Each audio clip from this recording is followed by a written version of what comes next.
The estimate of today's government rescue plan for the economy, as John said, is $1 trillion, $1 trillion, a number so big it used to be in the zillion, bazillion, kabillion category of words made up to sound too big to imagine. Should we be happy this plan is so ambitious because maybe then it's big enough to work?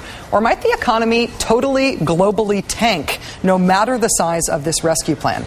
Is this just the first trillion?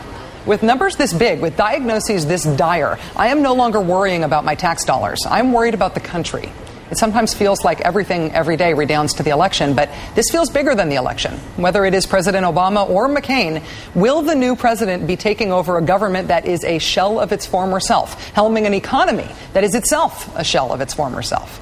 How much has our economy changed? How much has our country changed just in the past week? Here to try to talk me down, and I really hope he does, is Paul Krugman, New York Times columnist, professor of economics at Woodrow Wilson School at Princeton. Paul, nice to see you. Thanks for joining us. Hi there. So make your case. Should I be this freaked out, or can you talk me down here? In the long run it will work out, but as the great economist John Maynard Keynes said, in the long run we are all dead. This is pretty serious. I mean, this is...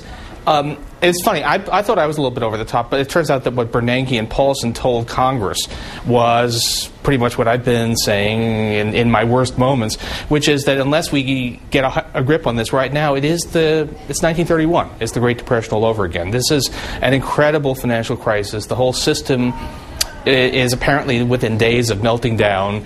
So, assuming that it gets rescued here, then it's only bad, but not terrible. But wow. It's really pretty bad. What does a total meltdown look in terms that non-economists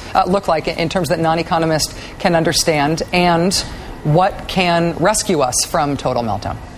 Okay, the meltdown in the financial markets really would mean that nobody can get a loan, not even loans to operating. So business sort of grinds to a halt because the cash. Nobody can do business entirely on cash, and you can't have the lending, and so unemployment scoots up, business failures across the board, lots of people, even more people lose their houses. 1932, sort of, after the banking crises of the early Great Depression. That's the picture, except it's all kind of not banks of big buildings of marble, but it's more virtual. It's more 21st century, but still basically the same thing.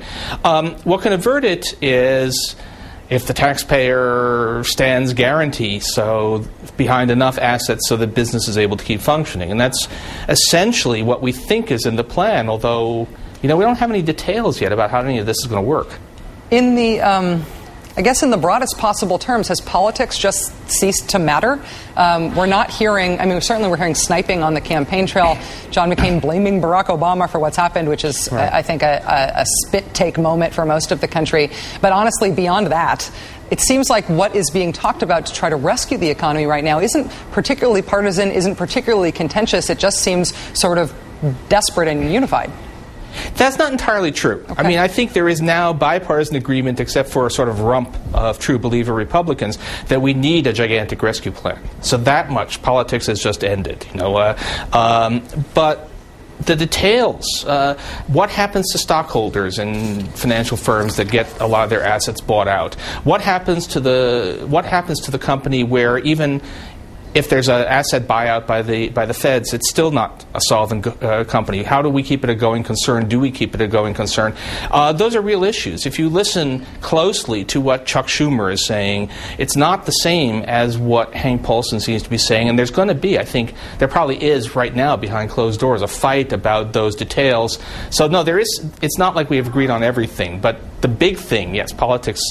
It's just amazing. And my first reaction on hearing this was, Commissar Paulson has seized control of the means of production. It's all the political divides have broken down. As John Alter just said, we are all socialists now, right? Wow. Incredible. Paul Krugman, New York Times columnist, you have absolutely not succeeded in talking me down, but thank you for coming on and help us explain it tonight. I appreciate it. Thanks so much.